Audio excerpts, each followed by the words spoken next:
आज घरातल्या सगळ्यांचीच फरमाईश होती की रात्रीच्या जेवणासाठी नेहमीची चपाती भाजी नको, काहीतरी वेगळं बनव. म्हणूनच थोडीशी पूर्वतयारी करून ठेवली. मुगाची डाळ भिजत घालून ठेवली आणि बटाटे शिजवून घेतले. तर यासाठी मी 1 कप मुगाची डाळ अशी 2 तास भिजत घालून ठेवली होती. तर मी या मेजरिंग कपने 1 कप डाळ मोजून घेतली. तुमच्याकडे असा कप नसेल तर घरातली एखादी मोठी वाटी घ्या आणि तिने 1 वाटी तुम्ही डाळ मोजून घेऊ शकता. तर तुमच्याकडे वेळ नसेल तर तुम्ही अर्धा तास कोमट पाण्यामध्ये ही डाळ भिजत घालून ठेवली तरी चालेल. आता ही डाळ आपल्याला वाटून घ्यायची आहे. तर मी ही 2 बॅचेसमध्ये वाटणार आहे. तर याच्यातली अर्धी डाळ मी इथे मिक्सरच्या भांड्यामध्ये काढून घेते. इथे मी जे मिक्सरचं छोटं भांडं असतं ते घेते, म्हणजे डाळ अगदी बारीक होईल.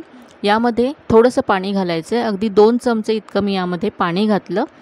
आता पहिल्या बॅचमध्ये आपण थोडंसं आलं आणि लसूण घालणार आहोत. तर इथे मी 3-4 पाकळ्या लसूण आणि थोडंसं आलं घातलं. यानंतर 2 हिरव्या मिरच्या घातल्या आणि अर्धा चमचा इथे मी जिरं घातलं आहे. आता हे आपण वाटून घेऊया. हे आधी मी थोडंसं जाडसर वाटून घेते आणि यामध्ये नंतर आपण पुढचं साहित्य घालूया. अगदी झटपट ही रेसिपी तुम्ही जेवणासाठी सुद्धा बनवू शकता किंवा नाश्त्यासाठी सुद्धा बनवू शकता. तर इथे पहा, मी असं जाडसर वाटून घेतलं आहे. आता यामध्ये मी 2 चमचे रवा घालते. रव्यामुळे रेसिपी मस्त कुरकुरीत होईल. तुम्हाला जर जास्त कुरकुरीत रेसिपी हवी असेल तर तुम्ही 3 चमचेसुद्धा इथे रवा घालू शकता. जाड किंवा बारीक कोणताही रवा इथे घातला तरी चालेल. यानंतर यामध्ये 2 चमचे बेसन घालायचं आहे. तर बेसन ऑप्शनल आहे, पण बेसनामुळे मस्त चव येते रेसिपीला आणि रंगसुद्धा छान येतो. यानंतर यामध्ये 1 चमचा साखर घालायची, रंग छान येईल रेसिपीला.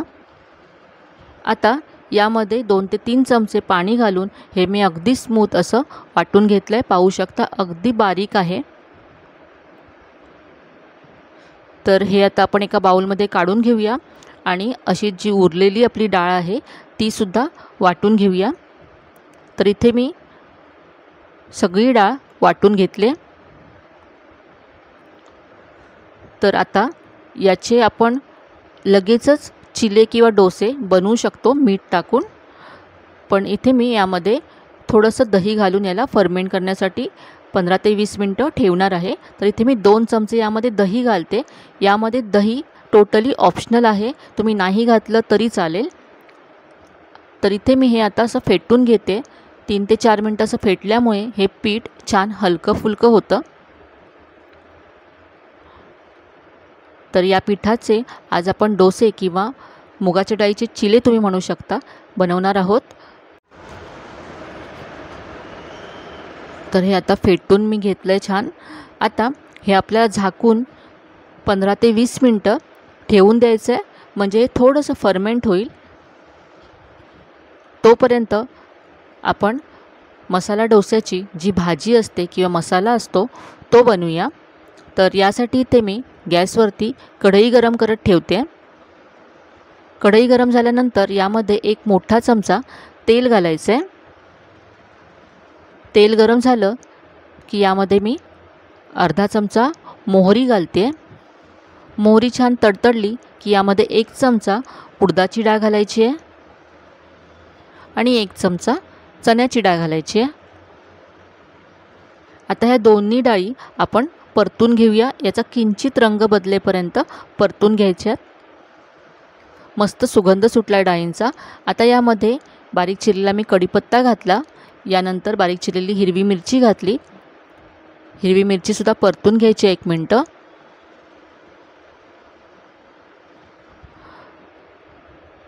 आता यामध्ये किसलेलं आलं घातलं आहे.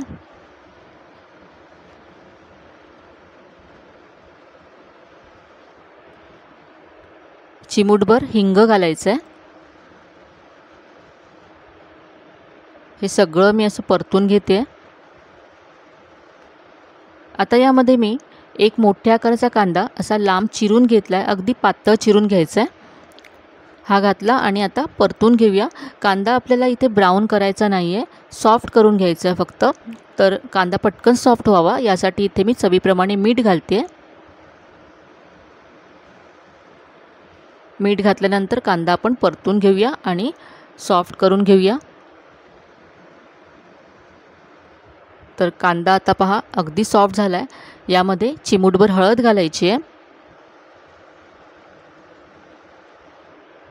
आता इथे 3 मध्यम आकाराचे बटाटे मी शिजवून सोलून घेतले होते आणि त्याचे असे तुकडे करून ठेवलेत, तर ते घालायचे आहेत आणि हे सगळं आता एकजीव करून घ्यायचं आहे। ही मसाला डोस्याची भाजी किंवा मसाला थोडंसं सैलसर असते, त्यामुळे यामध्ये मी 2 मोठे चमचे इतकं पाणी घालते। पाणी घालून हे छान आपल्याला एकजीव करून घ्यायचं आहे। ही आता आपली भाजी तयार आहे। गॅस बंद करून वरून थोडीशी कोथिंबीर घालायची आहे। हा मसाला डोस्याचा मसाला किंवा बटाट्याची भाजी तयार आहे।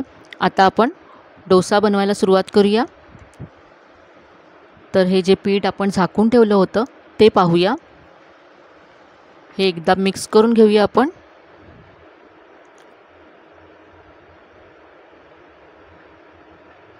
यामध्ये आता मी चवीप्रमाणे मीठ घालते आणि हे मला थोडंसं घट्ट वाटते नेहमीच्या डोश्याच्या बॅटरपेक्षा, तर इथे मी 2 चमचे इतकं पाणी घालते। आता हे अगदी परफेक्ट आहे। नेहमीच्या आपल्या डोसा बॅटरची जी कन्सिस्टन्सी असते तसं अगदी झालं आहे। आता याचे आपण डोसे बनवणार आहोत। त्याआधी यामध्ये मी पाव चमचा बेकिंग सोडा घालते। बेकिंग सोडासुद्धा इथे पूर्णपणे ऑप्शनल आहे। सोड्याशिवाय सुद्धा तुम्ही हे डोसे किंवा चिले बनवू शकता।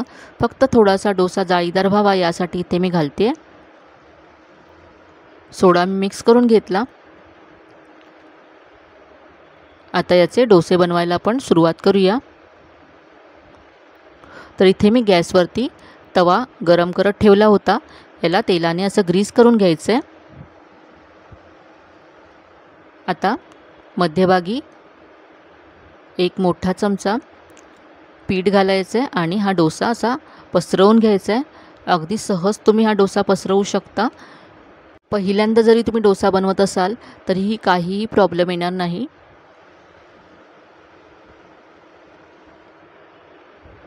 आता हा डोसा आपण भाजून घेऊया। गॅसची फ्लेम मीडियम ठेवायची आहे। हा तवा आता मोठा आहे, त्यामुळे सगळीकडून एकसारखा रंग यावा आणि एकसारखा डोसा सगळीकडून भाजला जावा यासाठी मी असा तवा फिरवून डोसा भाजून घेते।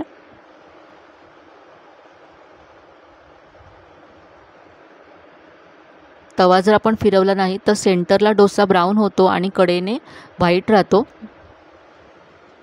तर असा सगळीकडून फिरवून मी डोसा भाजून घेतला आहे। आता वरची बाजू ड्राय झाली आहे, तर आता इथे तेल लावून घेते। तुम्ही आवडीप्रमाणे तूप किंवा बटरसुद्धा इथे लावू शकता।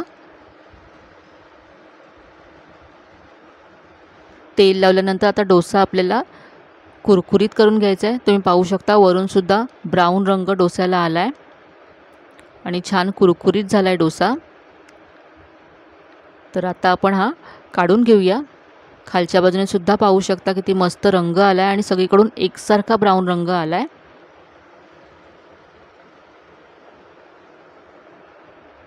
डोसा आता फोल्ड करून घेऊया।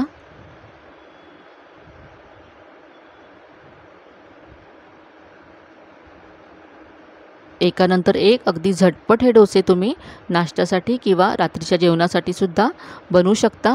अगदी हलकी फुलकी अशी रेसिपी आहे। गरमीमध्ये आपल्याला नाश्त्यासाठी किंवा रात्रीच्या जेवणासाठी हेवी काही नको असतं, हलकं फुलकं काहीतरी खायचं असतं, तर तुम्ही ही रेसिपी नक्कीच बनवू शकता। तर इथे मी आणखी एक डोसा बनवते।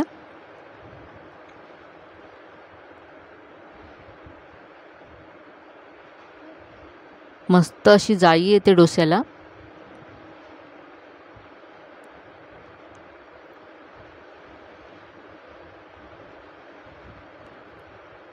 हा डोसासुद्धा मी आता वरून ड्राय होईपर्यंत भाजून घेतला आहे। वरून ड्राय झाल्यानंतर मी याला तेल लावून घेतलं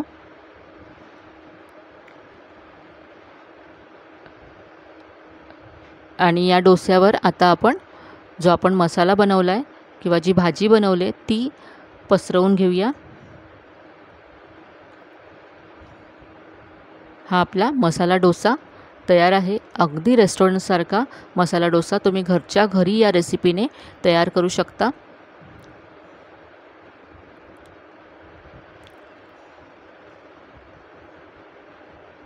पहा, अगदी मस्त डोसा झालाय। तर आजची ही रेसिपी तुम्हाला नक्कीच आवडली असेल। रेसिपी कशी वाटली कमेंटमध्ये नक्की कळवा। रेसिपी जर आवडली असेल तर व्हिडिओला जास्तीत जास्त लाईक करा, शेअर करा। चॅनलवर नवीन असाल तर चॅनलला सबस्क्राईब करायला विसरू नका। चला तर मग पुन्हा भेटूया अशा छान छान आणि नवीन नवीन रेसिपीसह। तोपर्यंत धन्यवाद।